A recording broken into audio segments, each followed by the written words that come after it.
여러분들도 마찬가지라고 생각하는데 저도 성경 읽을 때마다 이것을 쓴 사람 그리고 그것을 받아서 읽어야 될 사람을 늘 염두에 둡니다. 사도 베드로가 어떤 마음으로 이걸 기록했을까, 그 상황이 어땠을까, 그리고 그것을 받아보는 사람들은 어떤 상황이었을까, 그런 것들을 봅니다. 우리가 이 베드로전서 읽기에서 앞에서도 몇 번 강조하고 확인을 했듯이 그 당시 기독교인들은 순례자 나그네처럼 살았습니다. 흩어진 사람들이었고 그들이 당한 그 실존이 고난이었습니다. 우리 모두가 다 피하고 싶어하는 그 고난 속에서 살아가는 그들에게 이 사도로서 혹은 사도의 권위를 가진 어떤 저술가의 초기 기독교의 이 성경을 기록한 이 사람의 마음이 절절하게 담겨 있습니다. 오늘도 4장 1절부터 11절까지 읽었는데 구절마다 그분들의 느낌이 이렇게 살아나네요. 오늘 기도하신 분이 그 기도 내용 중에 남북 통일까지 이렇게 내용에 들어있기에 어떻게 거기까지 기도에 마음이 가나 그래서 살짝 눈뜨고 봤습니다.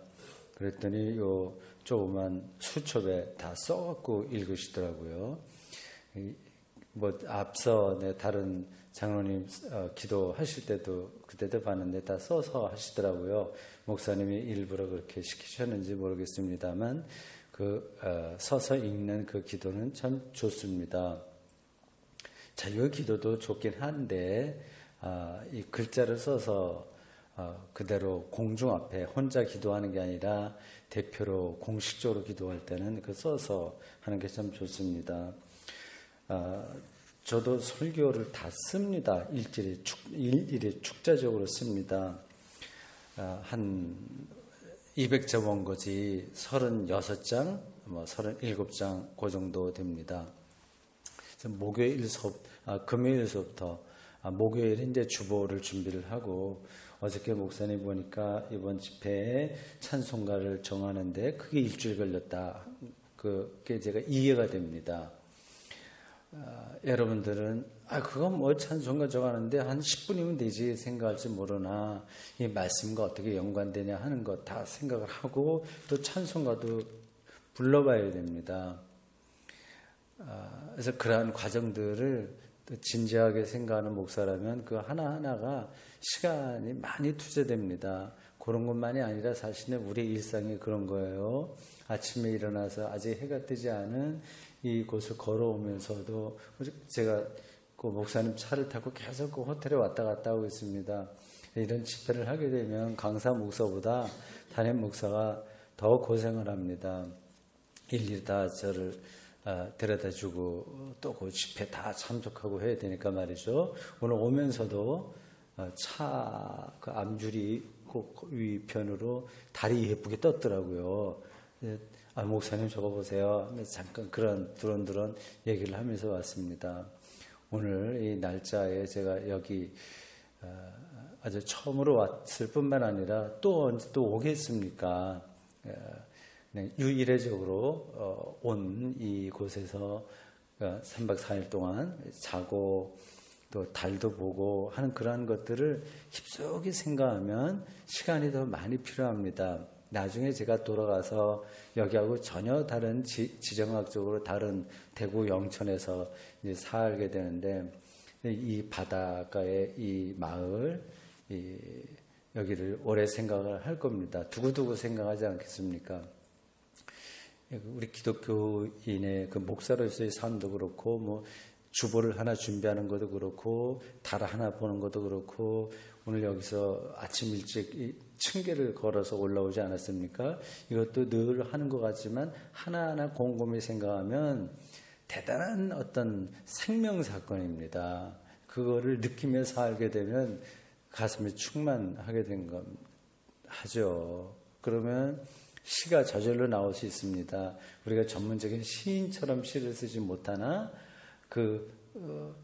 가득해서 속 안에 내면의 세계가 가득해서 그거를 뭐 침묵으로 그를 받아낼 때도 있으나 또 언어로 이렇게 표현할 수 있습니다. 그래서 전혀 공부를 하지 못하신 분이라고 하더라도 그분의 마음이 어떤 것으로 충만하면 가득하다는 거 아시죠?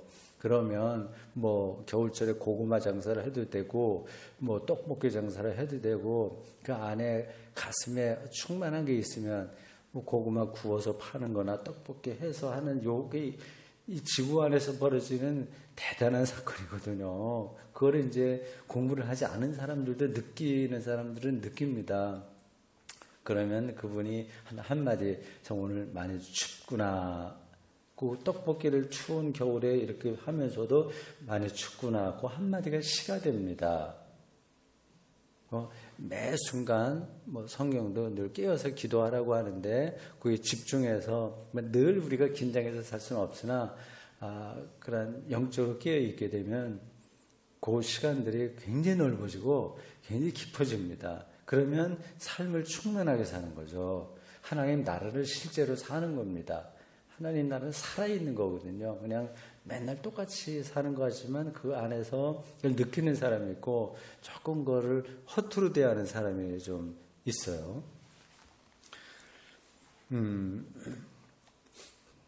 그 당시 베드로 사도 혹은 베드로 사도라고 하는 이름을 두고 이거를 기록한 그 사람의 마음, 이걸 또 받아서 읽어야 될 사람들의 마음을 늘 생각합니다. 목사님이 그 일주일 동안 찬송가 준비했다는 게 어저께 말씀하시는데 이렇게 닿았습니다. 그래서 목요일 저도 하루 종일 주보를 준비합니다. 사실은 거기에 맞는 성서일과 새 구절 시편까지 합해서 성경은 4군데니까 그걸 다 읽어야 됩니다. 우리 대구센터교회 예배를 잠깐 좀 말씀을 드리면 사회자가 따로 있습니다. 제가 하지 않고요. 일반 평신도가 사회를 봅니다. 교육자가 저 혼자니까요. 사회자가 저 밑에 서서 앉을 땐 다 앉고 순서에 따라서 설 때 서서 사회를 보고 저는 저쪽에 앉아 있다가 내 순서가 되면 나와서 이렇게 예배 내가 맡은 순서를 합니다. 거기 성경을 이제 시편까지 합하면 4군데를 읽어야 됩니다. 그래서 성서를 읽는 분이 따로 있어요. 물론 여기도 계실 것 같습니다. 모르겠습니다. 목사님이 하실지. 저는 이제 그걸 안 하고 일반 신자가 사회를 보고 성경도 있습니다. 그러니까 그분들이 성경을 읽을 때 이거 착각하면 안 되잖아요. 성경도 늘 익숙해서 잘 알지만 좀 이상하게 된 데가 있습니다. 그리고 성서 세계 교회력에 따라서 주어진 성경 본문을 읽다 보면 어떤 때는 3장 한 후반부부터 해서 4장 초반부까지 가기도 하고 장을 걸쳐서 읽기도 합니다. 그런 때 이제 일반 신자가 당황하지 않도록 그런 것도 이제 미리 살펴야 되니까 그걸 다 읽어보고요. 찬송가를 결정할 때도 이게 다 성경 본문, 설교 본문하고 연관이 되니까 그거 정말 찾기 힘듭니다. 그게 제일 힘듭니다. 설교는 이제 금요일과 토요일 이틀 동안 준비하는데 한 36매 200조 거죠. 그거를 이렇게 일일이 다 써요. 그래서 우리 권사님이 오늘 기도문을 쓰셨네요. 언제 썼습니까? 오늘 아침에요?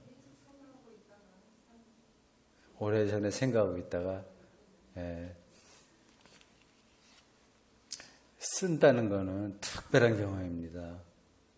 그냥 말로 하는 거하고 쓰는 거하고는 이게 다릅니다. 하면 써보는 것도 여러분들도 개인적으로 기회가 있으면 써보시길 바랍니다. 이번 강해였죠. 베드로전서 강해. 저도 이것도 다 썼습니다. 일일이 축자적으로. 읽으시는 걸 들으니까 설교, 그래도 괜찮다는 느낌이 다시 왔어요. 그래서 나도 이거를 읽는 게 낫지 않나 그런 생각도 들었습니다. 부분적으로 제가 좀 읽도록 하겠습니다. 다는 안 읽고요. 여기 지금 4장 1절에 고난 문제가 다시 나옵니다. 베드로 전서를 기록하고 그를 받아볼 때 그 기독교인들 2000년 전 우리 신앙의 선배예요. 불교는 그냥 깨달음의 종교라고 합니다. 그래도 좋은 점은 많이 있어요. 근데 그들은 그냥 이 시간에 내가 내 안에 부처가 있다, 뭐 깨닫는 걸 최고로 생각합니다. 근데 우리 기독교인들은 그 순간이 아니라 역사를 중요하게 생각합니다. 역사. 그러니까 지난 2000년 동안 초기 기독교 신앙 공동체가 어떻게 신앙을 이렇게 이끌어 왔나를 늘 생각합니다. 그래서 성서도 우리가 중요하게 생각해서 읽는 거죠. 2000년 전 이 베드로 전서가 기록될 당시에 이 고난 문제, 이게 기독교인들이 감당해야 될 큰 문제였습니다. 여러 번 우리가 확인이 됐습니다. 나그네로서 사는 사람들 그거 자체도 힘든데 디아스포라 그 나그네로서요. 그리고 그 당시는 로마의 체제가 아주 확고했기 때문에 기독교인으로 산다는 것 자체가 마이너리티였어요. 그래서 고난은 실제적으로 있죠. 이 사람들을 어떻게 할 거냐, 이 목회자의 심정으로 이 베드로가 이거를 쓴 겁니다. 혹은 베드로라는 권위에 힘입은 어떤 사람이 쓴 겁니다. 희망을 우리가 갖고 있다. 그거를 우리를 무관하게 생각하거나 대중들, 소수자들을 이 많은 그 당시 로마 체제에 있던 사람들은 뭐 그런 사람들이 있나? 그 정도로 무관심이죠. 혹은 여러 가지 배경, 역사적, 정치적 배경으로 박해를 받는다거나 그럴 때 희망, 우리들의 희망이 뭔지를 분명하게 붙들고 그거를 설명할 준비를 해라. 꼭 기도하신 권사님이 오랫동안 묵상하면서 기도 준비를 하셨다고 하지 않습니까? 그 자체가 영성 훈련이에요. 그런 자세로 이제 그런 상황에서 어떻게 우리가 살아야 되냐 하는 것을 베드로 사도가 절절한 심정으로 그들에게 말하고 있습니다. 희망을 준비하고 설명해라 라고 하는 겁니다. 그래서 고난 문제가 앞뒤에서 계속 나와요. 여기 4장 1절에 보면 그리스도께서 이미 육체의 고난을 받으셨다. 그러니까 우리의 고난과 그리스도의 고난을 이렇게 연결시킵니다. 내가 지금 노력해서 고난을 극복해야지가 아니라 그리스도의 고난까지 가는 겁니다. 이게 기독론이에요. 크리스톨로지예요. 우리 기독교 신앙에서 핵심은 크리스톨로지입니다. 그 불교에서는 부처가 중요하지가 않아요. 자기의 깨달음이 중요한 겁니다. 부처가 깨달았듯이 우리도 깨달으면 된다고 생각합니다. 근데 기독교 신앙은 그리스도가 절대적으로 중요합니다. 이 그리스도의 고난을 지금 베드로가 말을 하면서 우리의 고난이 어떻게 승화되어야 되냐 그런 것들을 말하고 있습니다. 그 12절에도 보면 또 고난이 나오고요. 뭐 이거 베드로전서 1장부터 5장까지 다 그걸 배경으로 하고 있습니다.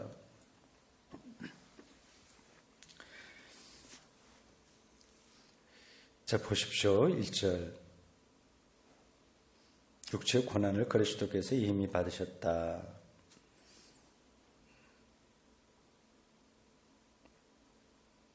너희도 같은 마음으로 갑옷을 입으라. 이는 육체의 고난을 받은 자는 죄로 그쳤음이라. 그쳤음이니 했습니다. 요 죄를 그쳤음이니 요거는 예수님에게 해당하는 겁니다. 육체의 고난을 받은 자는 죄로 그쳤음이니 예수님에게 해당되는 거예요. 우리가 죄가 그친 건 아닙니다. 우린 또 실수도 하고 반복하고 그렇게 합니다. 2절, 그 후로는 다시 사람의 정욕을 따르지 않고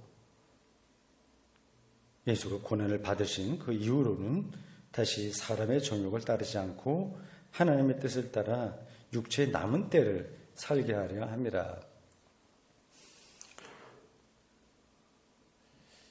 남은 때, 죽기 전까지 남은 때 그를 산다. 나그네니까 자기 자신의 정체성을 나그네로 아는 사람에게 가능한 삶의 태도입니다. 나그네로 산다고 순리자로 산다는 것은 자기가 지금 어디를 가고 있는지를 의식하는 겁니다. 그냥 무작정 사는 게 아니라 자식도 교육시키고 또 뭐 출가 이렇게 결혼도 시키고 등등 일들이 쭉 벌어지지 않았습니까? 그런 육체의 남은 때를 사는 거예요. 그런 건 사는 겁니다. 그건 살아내야 됩니다. 근데 그게 늘 영원한 게 아니라 어느 때까지 간다는 사실, 그걸 의식하는 사람이 있고 신앙 안에서 그냥 생각 없이 사는 사람이 있는데, 오늘 여기 베드로 사도는 그거를 정확하게 남은 때를 살게 함이라 이렇게 말하고 있습니다. 그 다음에 쭉 이제 그런 문제들을 안고 사는 사람들이 어떻게 살아야 되느냐 하는 문제를 설명하고 있습니다. 굉장히 여기 성경은요 친절합니다. 2000년 혹은 2500년 전이라고 하는 시간의 차이가 있기에 약간 어색한 표현들이 있긴 있으나 그걸 잘 알면 굉장히 자세하게 설명해 준다는 걸 알 수 있습니다. 3절 보십시오.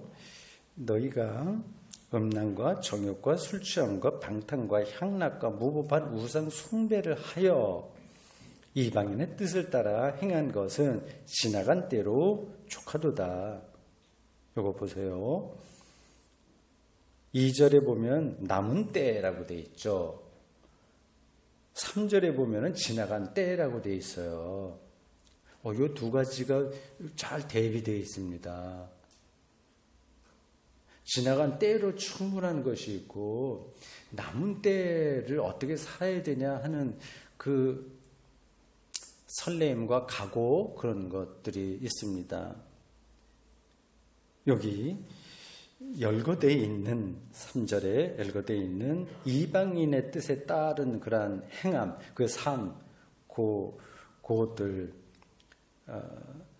이런 거 보면 굉장히 부패하게 살았네, 정말 부끄럽게 살았네 그 당시 사람들은, 그런 생각이 들죠. 음란, 정욕, 술 취함, 방탕, 향락, 무법한 우상 숭배, 이런 것들 말입니다. 근데 사실은 지금하고 비슷합니다. 그 당시에 산 거를 한두 가지만 예를 들면, 그 로마 시대에 귀족들이 어떻게 살았냐, 귀족 상류층이죠. 로마 귀족들 상류층이 어떻게 살았냐. 오늘도 상류층의 사람들의 삶이 있죠. 근데 상류층에게 나타난 그 삶과 밑에 중산층이나 밑에 있는 사람들의 삶에 나타나는 그 현상은 조금 다르기는 하지만 다 연관되어 있습니다. 한 단계 한 단계 올라가서 상류층처럼 살고 싶다는 욕망은 다 있어요. 그래서 그 당시 로마 귀족들이 어떻게 살았는지를 잠깐 보면, 혹은 로마 시민권을 가진 사람들이 어떻게 살았냐 하는 것을 보면 이 단어를 우리가 이해할 수 있습니다. 두 가지만 예를 들면 이렇습니다. 하나는 콜로세움 원형 경기장에서 벌어진 그 격투사의 싸움 같은 것들입니다. 요즘도 그 비슷하게 미국에서 주로 많이 하는데 격투사 뭐 이렇게 싸우는 그러한 스포츠가 있는 것 같아요. 그걸 뭐라고 그럽니까? 하여튼 부르는 이름이 있는 것 같은데 정말 거기는 상대방을 죽일 듯이 이렇게 하더라고요. 뭐 팔각형으로 돼 있나? 이렇게 그 링 안에 딱 두 사람하고 심판 들어가게 해놓고 인정사정 할 거 없이 이렇게 항복했다 이 표시를 하기 전까지 두들겨 패고 뭐 그렇게 합니다. 보면 너무 끔찍하죠. 그런데 젊은 사람들이 많이 볼 겁니다. 장사가 되니까 그게 운영이 되거든요. 그런 거하고 로마 콜로세움에서 그 전문적인 검투사들끼리의 검투를 보고 그 즐기는 로마 사람들하고 어떤 차이가 있어요? 지금은 그래도 조금 어건 세련됐지, 뭐 이 심판도 있고 뭐 절제 뭐 이렇게 어느 정도 위험에 안 가지만 그 당시에는 실제로 죽기도 했어. 차이가 있지. 그 사람들은 아주 난폭했고 지금은 스포츠야 생각을 하지 않겠습니까? 똑같은 겁니다. 여러분들이 알다시피 그 검투사들하고 기독교인들하고 이렇게 칼싸움 검투하게 하는 그 아주 나쁜 황제들도 좀 있었습니다. 그래서 사자들하고 이렇게 싸우기도 하고 그런. 그 당시는 그게 굉장히 일반적이었습니다. 아주 귀부인들, 귀족 부인들이요. 낮에는 시도 읽고 그리고 방랑 그 유랑 그 연극단들 그 고대에 희극, 비극 이런 연극을 하는 극단들이 있었습니다. 뭐 요즘도 뭐 하는 게 다 그겁니다. 뭐 이미자 선생님 누구 와서 어디 콘서트 한다면 많이 몰려가잖아요. 뭐 그런 것처럼 로마 헬라 시대에도 그런 예술, 연극, 뭐 노래 부르는 사람들이 있었습니다. 낮에는 어떤 시인이 뭐 와서 시 읽는 거 귀족 부인들이 이렇게 좋은데 앉아갖고 그걸 들으면서 굉장히 고급한 그 교양을 즐기죠. 그리고 세네카나 이런 로마 철학자들의 글도 읽고 하면서 지적인 어떤 즐거움도 갖고 이제 그런 분들이 이제 콜로세움에 가서는 검투사들이 피 흘리는 거 보고 환호성을 치고 이렇게 했습니다. 사람에게는 심리적으로 약간 왜곡된 현상이 두 가지 나타납니다. 하나는 세디즘이고 또 하나는 메조키즘이라고 합니다. 세디즘은 상대방이 괴로워하는 걸 보고 즐거움을 느끼는 그 심리적인 쾌락을 느끼는 거고, 메조키즘은 자기가 학대를 당하면서 느끼는 거예요. 이게 비정상적이죠. 사람에겐 그런 심리가 왜곡된 심리가 있습니다. 이게 같이 있을 수도 있어요. 그래서 귀족 부인들이 그렇게 고상한 여자분들이 옆에서 자기를 도우는 하인들이 늘 부채해주고 마차 타고 다니고 좋은 포도주 마시고 그런 부인들이 그 콜로세움에 가서는 검투사들이 피 흘리는 거 보고 뭐 소리 지르는 거죠. 예. 아주 일반적인 문화였습니다. 또 하나는 먹을거리입니다. 향연이 많았습니다. 그래서 산의 진미를 가득 먹고 더 이상 먹지 못할 때에는 옆방 별실에 가서 어떤 특별한 거로 제작된 깃털을 목구멍에 넣어 먹은 것을 다 토해내고 그럼 속이 비니까 다시 먹고 하는 그러한 일들이 로마 귀족들에게 있었습니다. 그러니까 방탕한 거죠. 아마 그들은 그게 자기들의 문화라고 생각해서 그대로 받아들였을 겁니다. 지금 두 가지만 말씀드렸는데 그거 말고도 여러 가지가 있습니다. 그건 제가 생략하도록 하겠어요. 3절에 너희가 음란과 정욕과 술취함과 방탕과 향락과 무법한 우상 숭배를 하여 이방인의 뜻을 따라 행한 것은 지나간 때로 족하다. 지나간 때다. 오늘 문화를 우리가 잘 봐야 됩니다. 사실 그게 잘 들어오지 않아요. 그래서 우리가 뭐 청교도들도 아니고 뭐 아무것도 세속적인 즐거움을 하지 말라 그건 아니나 어떤 문화가 이게 이방적이고 우상숭배적인 것인지 어떤 것이 하나님이 우리의 몸을 창조한 우리에게 있는 그러한 즐거움을 누릴 수 있도록 하게 하는 그건지 그걸 분간하기가 사실은 쉽지가 않습니다. 근데 소비 문화가 요즘 너무 많은 것 같아요. 저는 가끔 그런 상상을 합니다. 나중에 심판을 받게 될 때에 최후의 심판을 우리가 받지 않습니까? 그건 정말 제가 기대하는 겁니다. 저에게도 하나님 나라에 참여하기에 부족한 부분들이 너무 많아서 그 최후의 심판 때 그것이 다 정리가 돼야만 된다 생각을 합니다. 근데 그게 얼마나 다행스러운지 모르겠어요. 최후의 심판 자리에 가면 이제 상상력으로요. 이런 기준도 심판이 아닐까 생각을 했습니다. 어떤 거냐? 당신이 세상에 살 동안 소비한 것들이 얼마나 많냐, 적냐.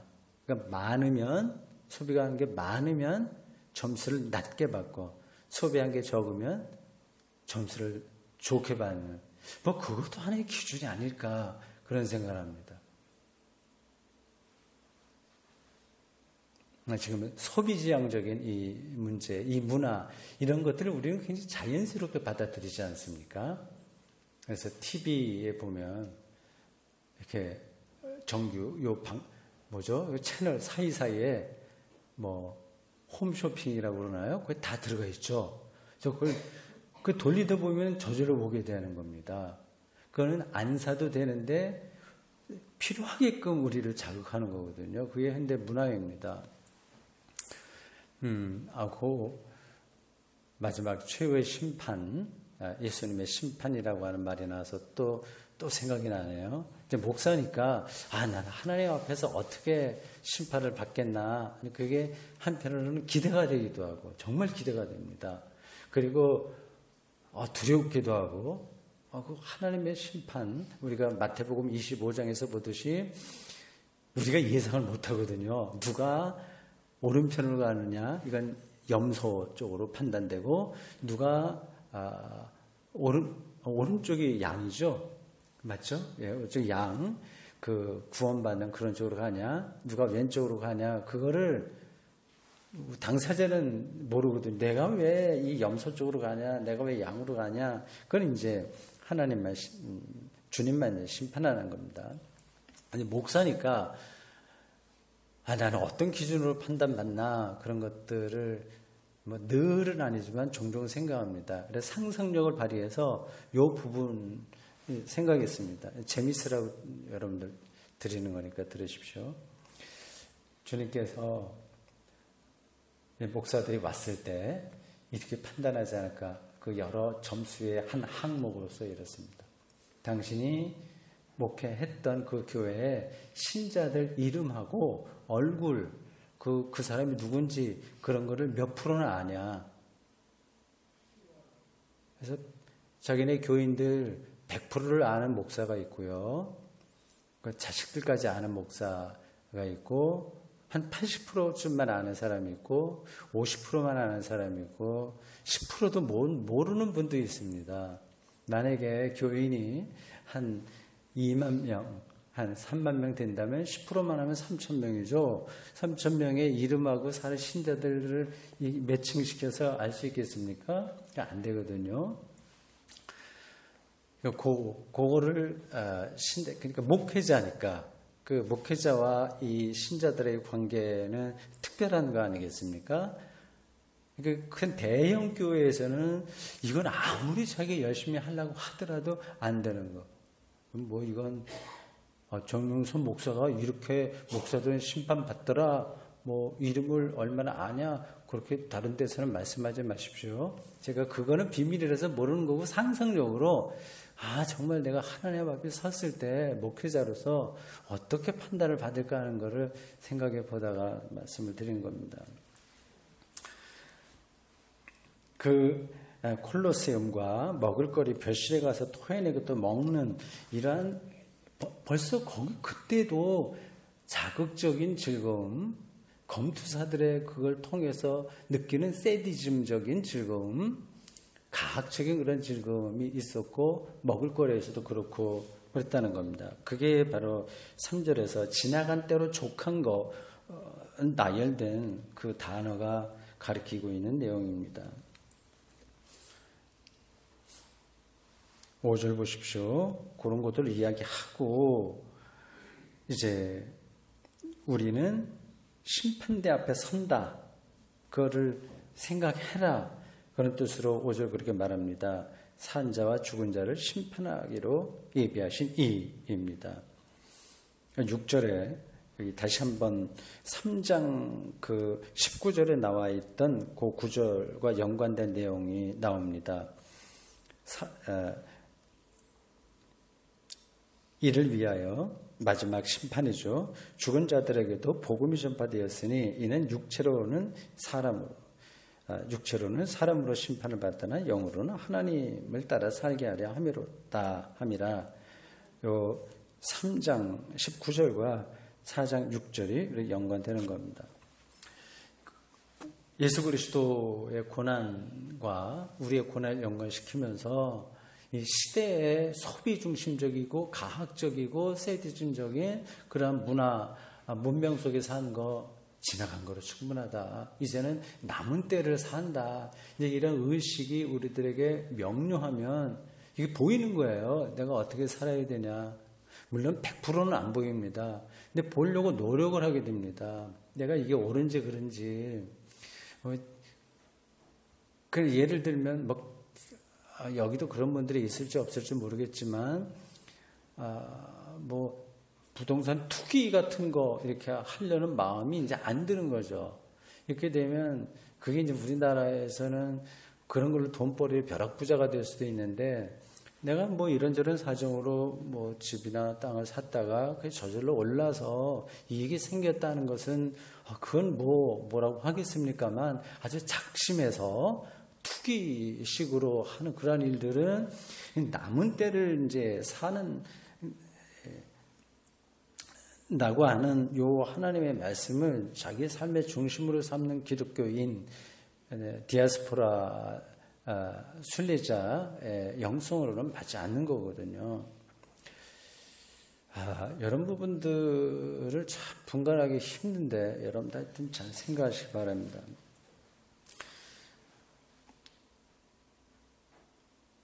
자, 그렇게 한 단락에 끝났습니다. 7절부터 중요한 이야기가 나와요. 이것도 다 고난의 문제와 연관됩니다. 그리고 어떻게 그러한 가운데서도 희망을 안고 사냐, 그리고 지나간 때와 그리고 남은 때를 어떻게 구분하면서 사냐, 그런 것하고 다 연관된 이야기가 나와요. 이게 다 연결됩니다. 7절 보십시오. 이게 오늘의 요절입니다. 요절. 만물의 마지막이 가까웠으니. 요 한마디만 보더라도 대단합니다. 만물의 마지막이 가까웠다. 그럼 만물 보십시오. 모든 세상에 있는 것들 다 만물이라고 합니다. 자, 여기 요 구절에 대한 설명, 제 강의안을 읽어보겠습니다. 아까 기도하신 권사님처럼 저도 오랫동안 생각하고 기도하면서 쓴 그 강의안 그 대목, 기도하는 마음으로 읽어보겠습니다.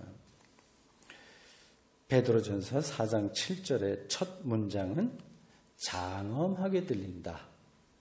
만물의 마지막이 가까웠으니.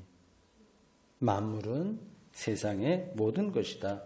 세계는 거시와 미시, 커다란 세계와 아주 미시, 아주 계속 작아지는 그로 구분된다. 거시 세계는 우주다. 태양계는 지구를 비롯하여 8개의 행성이 태양을 돈다. 명왕성은 제가 초등학교 때는 수금지환 목토 천해명 이렇게 배웠습니다. 명왕성까지 이 행성으로 생각했는데 10수년 전에 우주 물리학자들이 명왕성은 그 행성의 지위에서 뺐어요. 다 이유가 있어서 그렇습니다. 이 태양을 중심으로 한 이 태양계 안에 행성으로 분류될 수 있는 것들이 있고 또 해성도 있고 온갖 것들이 많이 있습니다. 그걸 천문학자들이 구분을 하고 있어요. 우주물리학자들이요. 만약 행성에는 위성이 딸려 있다. 지구는 하나의 위성인 달이 있다. 만약에 지구에 2개의 달이 있었다면 지구는 어떻게 되었을까? 달이 2개인 그런 지구의 모습. 태양계에는 행성과 위성만이 아니라 수많은 소행성이 있다. 태양의 어느 부분에는, 태양계의 어떤 부분에는 이런 소행성이 띠를 이루고 있다.